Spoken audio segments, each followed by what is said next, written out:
my colleague from the NFL Media Group, as well as the co-host with Daniel Jeremiah of the Move the Sticks podcast, Bucky Brooks, back here on the Rich Eisen Show. How you been, Bucky?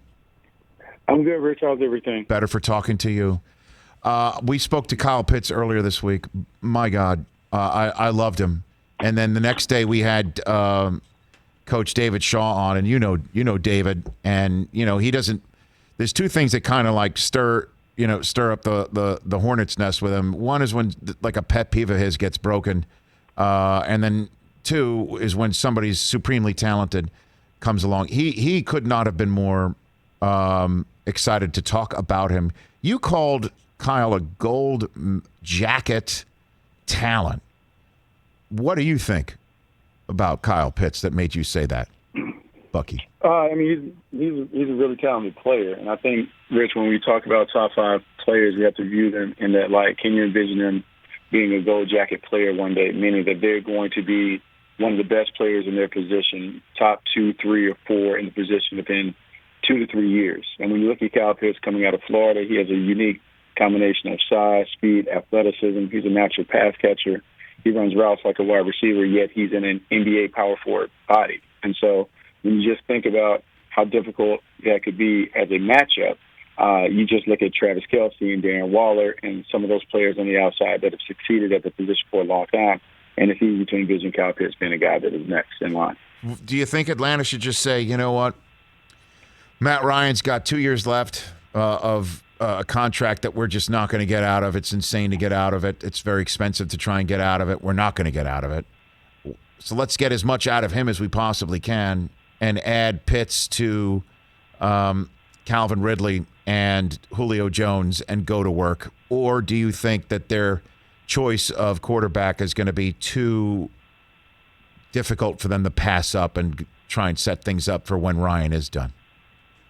I think it's a decision that we'll know who's actually running the show between Arthur Smith and Terry Fontenot. The general manager typically thinks long-term, thinks about the quarterback, thinks about how we can set the franchise up to have a bridge into the next decade. The head coach typically thinks about right now. Normally a right now situation would be Kyle Pitts with Matty Ice, Julio Jones, Kevin Ridley. Let's go play offense, score points, and figure out if we can get Dean Peach to slow down or create a defense that can play good enough for us to win games. And so it's really a challenging decision for the Atlanta Falcons because Matty Ice is on the hook for at least the next few years, just looking at the dead cap situation. And so it's just one of those things where we'll determine who's actually running the show in Atlanta. So what do you think they should do? I go back and forth because there's a part of me that says, hey, get a young quarterback because I think this is a very special quarterback class. But then also know if you get a middle-to-field playmaker and Pitts to go with Hayden Hurst and the weapons that we talked about on the outside. I mean, Matty Ice can go back to playing at a high level, particularly if Arthur Smith builds a running game and they go play action and do some of the stuff that Ryan Tannehill did. So I can see them going for the right now, trying to win games immediately, and then just worry about the quarterback when you have to worry about the quarterback down the road. Who do you think would trade up for Pitts? Just because you call him, again, gold jacket possibility. Somebody sees what Atlanta's thinking of right now, but also knows that, they could maybe give Atlanta a shot at the player that they don't want to take it for and get Terry Fontenot some more picks. Who do you think could be that team?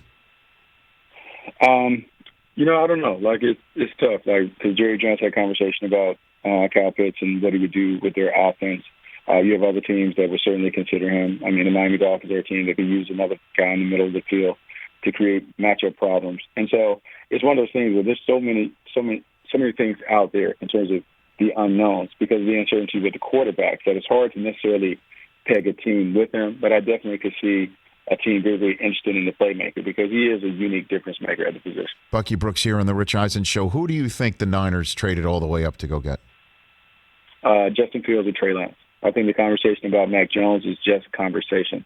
I think when you're Kyle Shanahan and you move up to get a remarkable talent. And so that talent, to me, needs to be someone who can not only do the things that you want to do on the script, but off the script. Because at the end of the day, what you're doing is you need to compare your quarterback to the other quarterbacks in the division.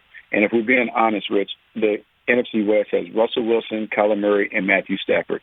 In any scenario, do we view Mac Jones as being a player that can be better than any of those guys in the next 2 to 3 years. Because if we don't, then we shouldn't make a move for him.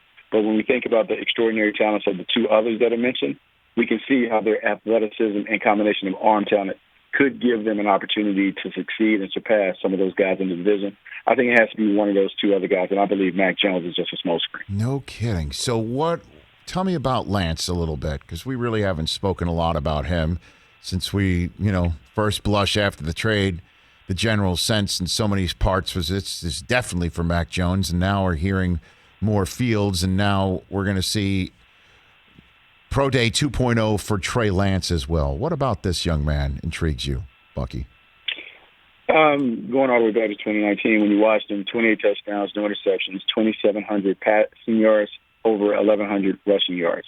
Unique playmaker with his size. This is a guy that was recruited, offered by Big Ten schools to play outside linebacker, safety, to speak to his athleticism. When you watch him play, and going back to 2019, you see him playing a system that is multiple and varied, that has a lot of NFL concepts in it, layered with some college stuff. If we think about the players that have come out of there, Carson Wentz and Easton Stick, respectively, they handled a lot of this stuff at the line of scrimmage that you typically ask NFL quarterbacks to do.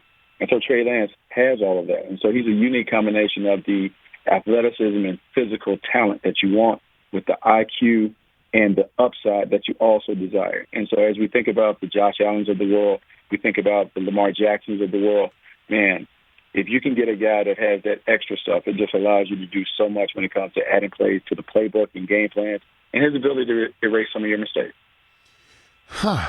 So that would be tough for Atlanta to pass up, right? If Justin Fields goes 3. That would be tough for Atlanta to pass up, what you just described to me, because Arthur Smith, what he did with Tannehill, I mean, Tannehill was as dangerous running it. Sometimes the number of times where you're like, okay, here comes Derrick Henry inside the 5, but it would be Tannehill who takes it around the end and take a big hit, I might add. That's kind of what Arthur Smith would like to do, wouldn't you think?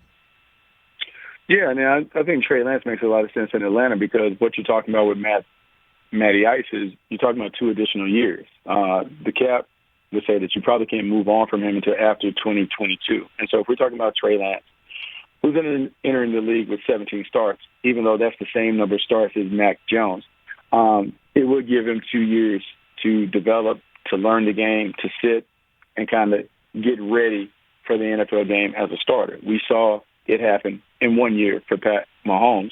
Maybe Arthur Smith uses a page out of Andy Reid's playbook to get this franchise up and going. So win now with Matt Ryan, and then win later with Trey Lance. That could be a formula and a recipe for the Falcons. So you don't buy it's like the Mac Jones is the number 3 overall pick. That's a banana in the tailpipe, essentially, right now for you. In my mind, I would just say this: I think scouting comes down to things being very, very simple. At any time when you looked at Alabama, did you feel like Mac Jones was the best player on the field in the game? If you didn't necessarily feel that way, then you shouldn't view him as one of the best players in all of football, particularly in the NFL draft. Look, he's a really good player. He's a great distributor, but I think he's limited. And I know people like to make the comparisons like, hey, look at what Drew Brees has been able to do. Look at Tom Brady. But we're also talking about 2 quarterbacks who have 20 years of experience playing the position in the National Football League. I would challenge anybody to show me who is a young quarterback that plays like them that is currently having success in the league. And we can't name one. All the guys that are young and dynamic and doing it, from Justin Herbert to Josh Allen to Pat Mahomes and Deshaun Watson and all those other guys, they have an extra element to their game that allows them to shine. And unless, look, I liken it to the Avengers. I believe that Mac Jones is Iron Man. Everything around him is the suit, and the suit allows him to be a superhero. He doesn't have those special qualities that any of the top 4 have. Lawrence, Zach Wilson, Trey Lance, Justin Fields, in whatever order, all of those guys physically have superhero powers. He doesn't. So what are the other guys' superpowers then? What about that? Okay, so we talk about Trevor Lawrence and his superpowers. It would be his athleticism, his arm talent, his leadership ability, and the fact that he is being competitive and played at a super high level throughout. When we talk about Zach Wilson, it's his arm talent is spectacular to go with his athleticism. His off-platform throwing ability, look, is next level. You can make the comparison to Aaron Rodgers when you watch him play. We talk about Justin Fields. Justin Fields is a 5-star talent. We talk about the big-time passing ability to go with a guy who has 4.4 speed, who has played at a big stage, displayed the toughness against Clemson, where we see him dominate the game and be the best player on the field. And then Trey Lance, we can talk about the level of competition. But just in terms of a raw athlete, height, weight, speed, arm talent, he has collective superpowers. And Mac Jones, what will we say about Mac Jones?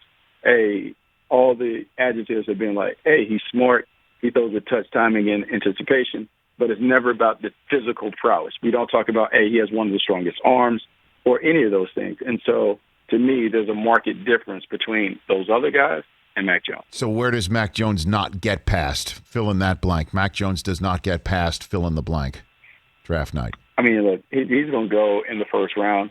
I can say, like, I wonder, like, people talk about New England, but my thing with New England would be, okay, if you go all in with Cam, like, what kind of offense are you going to create now with the things that you're doing in Mac? Like, so maybe New England at 15, maybe somewhere down in the bottom of the first round, because you have a handful of teams that need a young quarterback to build around.